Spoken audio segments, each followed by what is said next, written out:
The biggest concern or fear that people have about retirement is the money. Most people are not afraid of the idea of retiring or the act of retiring. It's the financial aspect that we are most concerned about, right? Right. Well, in today's video, I'd like to share with you some of the reasons why it may not take near as much money as you think to be able to retire. At least I found that to be true in my own case. And hopefully some of these insights will be a source of encouragement to you in your own retirement planning. So let's begin. Number one, during your working years, your actual cash flow is much slower than what it appears at first glance. Now let me state the obvious here. For all of these years that you've been working, you've been living on your net income, which, as you know, is a lot lower than your gross income, right? In other words, your actual take-home pay is a lot lower than your actual earnings on the job. Now, I'm not telling you anything that you don't already know by saying that. But an oversight on our part is this. We have a tendency to think, well, if I was making $50,000 a year all of these years that I was working, then I'm going to need $50,000 a year to retire, and anything less than that's going to be a real struggle for me. But the truth is, you've already been taking home a lot less than $50,000, and you've been doing just fine at a season in life when your expenses were much higher than what they will be in retirement. Now, I would like to offer you an illustration that reveals exactly what I'm talking about. And I'm going to use $50,000 as the example because that seems to be about a median amount of what most people are making nowadays. And by the way, it doesn't matter if you're making $35,000, $50,000, $75,000, or $150,000 a year. The math works out the same. So let's begin with this. If you make $50,000 a year in gross income, the government steps in and they get their cut up front right off the top before you get your take home, right? And the first thing that they get and that you have to deal with is payroll taxes. This is called FICA. This is where you make your Social Security and Medicare contribution, and the amount that the government takes right there off the top, right up front, is 7.6%. If you're self-employed, that figure doubles to 15.2%. Yikes, that's a chunk of change right there. Well, moving along, then you have your federal income tax that the government takes out before you get your take-home pay. And you might also even have state and local income tax depending upon which state you live in. And by the way, if you do make $50,000 a year, that puts you in a 22% tax bracket. So the government gets their cut up front, off the top, even before you get your take-home portion of the pay. Now, along those same lines, if you've been making regular contribution payments to your retirement account, whether that's been an IRA or a 401k, or maybe even your savings account, that would be another reduction in your salary. And for the purpose of this video, let's assume that you've been making a 10% contribution into your retirement account. Now that would be another $5,000 off the top of your annual income. Now stay with me here. All of these withholdings that I've just mentioned combined together means that your actual take-home pay is going to be somewhere between $36,000 and $41,000 a year. That's right. You make 50, but your actual take-home is somewhere between $36,000 and $41,000 a year. That's the amount that you've been living on. That's the actual amount that you've been living on. And the point is, during your working years, your actual cash flow is much lower than what it appears at first glance. And this is huge when you think about it and when you just stop long enough to give it some thought. And it is a major factor in our retirement planning, and it has huge implications. Now hold on to this moving forward. Number two, another thing that we have to consider is that a lot of your personal expenses go down or they go away in retirement as well. Now that we've identified what your actual cash flow has been and that you've been living on, let's talk about the expenses that go away or are reduced after you retire. Number one, if you own a house, it's paid for by now, or it's very close to being paid for. That means that you're no longer having to make that ginormous house payment from your take-home pay. Are you with me? Stay with me here. Number two, your expenses related to raising a family go away. Now, raising children is expensive. Everybody knows that. When they're babies, it's kind of expensive. When they're in middle school, it gets to be more expensive. But boy, howdy, by the time they reach high school and young adulthood, the expenses are off the chart. And depending upon your family philosophy, you might find yourself paying for weddings or contributing to weddings, paying for their cars or their first car, helping out with their automobile insurance, funding their college funds, cheerleader uniforms, sporting equipment, sports uniforms, so forth and so on. And you've been making those payments and expenses out of your lower take-home pay. But by now, your children are up and grown or close to it. So those expenses, they evaporate. They just go away when you get older. Number three, your automobile expenses go down as well. By now, all of your cars are paid for, or they're close to being paid for, and you're probably content at your age now to just be driving a used car, so you no longer feel the compulsion to go out and buy those brand new shiny cars. Not only that, your automobile insurance also goes down because by now that you've established that you're a safe driver and you're driving probably less miles per year than what you were before. Number four, your discretionary spending goes down.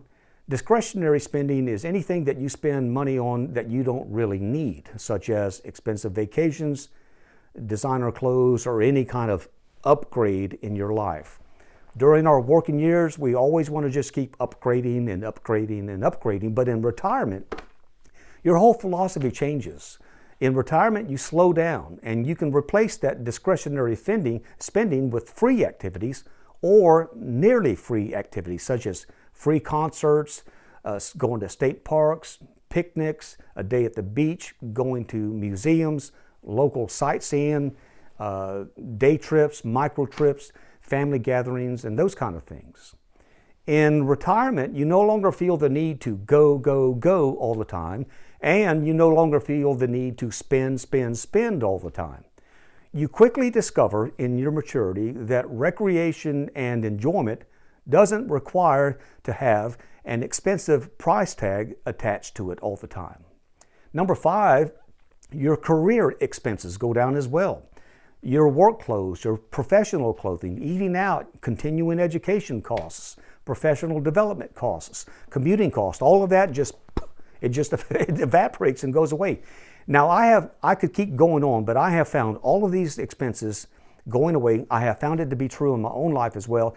And I am astonished at how inexpensive retirement life really is. If I had known how inexpensive it really is to retire, I would have retired years sooner. Now, I could keep going with all of these different expenses that go away, but you get the idea. Now, stay with me here. The takeaway point of all is this. All of these expenses that you used to pay for were being funded from your actual lower take-home pay. In other words, if you could afford to cover these expenses on a lower take-home pay when you were working, then you will be able to afford retirement when these expenses no longer exist. They go away. They just don't exist anymore. Now, let's bring all of this together. When you retire, you no longer have a paycheck, right? Right. That means you no longer have payroll taxes. In addition, your contributions to your retirement accounts also stop, right? Right. Number three, your expenses go down as well, right? And some of them completely evaporate, right? Right. Somewhere along the way, you're going to start drawing Social Security, right? Right. Some of you will draw it sooner, others will draw it later. So, stay with me here, the termination of all those payroll taxes and no longer making contributions to your retirement accounts and the expenses that just all go away when you get older, along with the provision of Social Security, is a powerful combination. All of these expenses go away over here, Social Security comes in, and that becomes a very powerful combination in your retirement life. This greatly improves the financial outlook in your retirement life. Furthermore, if your spouse is drawing Social Security, that becomes another layer of financial protection. All of these expenses, payroll taxes, retirement contributions, and personal expenses, they all go away or evaporate over here. And now Social Security kicks in, your spouse's Social Security comes in, and that becomes a snowballing effect in powerful combination in your financial outlook. Furthermore, if you've been making contributions into your retirement accounts, like we've described, you can now begin drawing down on your retirement accounts for financial security. And when you have all these expenses go away, Social Security coming in, drawing down on your retirement account, at that point, friend, there's nothing holding you back. I mean, there is nothing holding you back. And finally, if you have a paid off mortgage, then friend, you're headed for Easy Street. I don't know how else I can say it. You are simply headed towards Easy Street. Now, all of these expenses go away, then Social Security kicks in, then your retirement money kicks in, and you're funded. You're good to go. So you see, when you look at it from that perspective, you really can retire on a lot less money than we think, at least at first glance. Hey, by the way, if you're seeing me for the first time, my name is Ronnie. Thanks for stopping by. And to everyone that's watching here today, if you like the content here, take 1 second to hit that thumbs up button that you'll find down below, because by doing so, it really helps the channel out, and I will thank you in advance. Okay, back to the video. Let's talk about the one expense that tends to go up in our retirement, and that would be, can you guess? Our healthcare costs. Now, for some people, healthcare costs are going to be very high in the retirement years. And for other people, it's going to be a lot lower. And all of this is going to depend upon your personal health, your family history, whether or not you've been diagnosed with a disease or sickness or not, and those kind of things. Now, listen, this is not nearly as frightening as it sounds. And here's why. Medicare, along with prescription coverage, will cover most of those expenses. And it doesn't matter how minor or catastrophic your health care costs become. Listen to this. Statistics show that Medicare will cover somewhere between 70 and 81% of your medical costs each year, as well as the long term over the course of your retirement life, to the end of your life. Think about that. Medicare will cover 70 to 81% of your health care costs when you retire. So even though our health care costs go up or tend to go up when we retire, the point is somebody else is paying for it. You've already paid in, and now it's being paid, and it's not coming out of your take-home pay.